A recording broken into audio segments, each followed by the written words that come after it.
Hi, I'm Eddie with Guardair. Today, I want to show you the latest addition to the Guardair vacuum line, the non-electrical discharge, or NED for short, Machine Vac.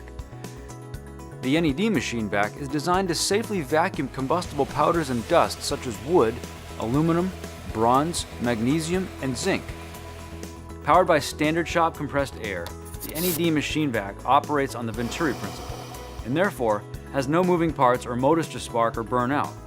Featuring a 5.5-gallon durable polyethylene container with quick release latches for easy emptying.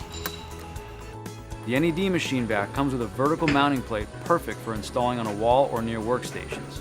With conventional vacuums, static electric charges can build up in a vacuum hose during operation. This can be a major safety concern when vacuuming combustible powders and dust, as the static buildup in the hose could potentially discharge, leading to a dust explosion. The NED Machine Vac, on the other hand, is constructed with static conductive materials and features a static conductive vacuum hose and a 25-foot static conductive air hose for grounding through your compressed air system. For added protection, a lug located on the mounting plate provides an additional grounding point. Ensure worker safety around combustible dust with the Guardair NED Machine Vac.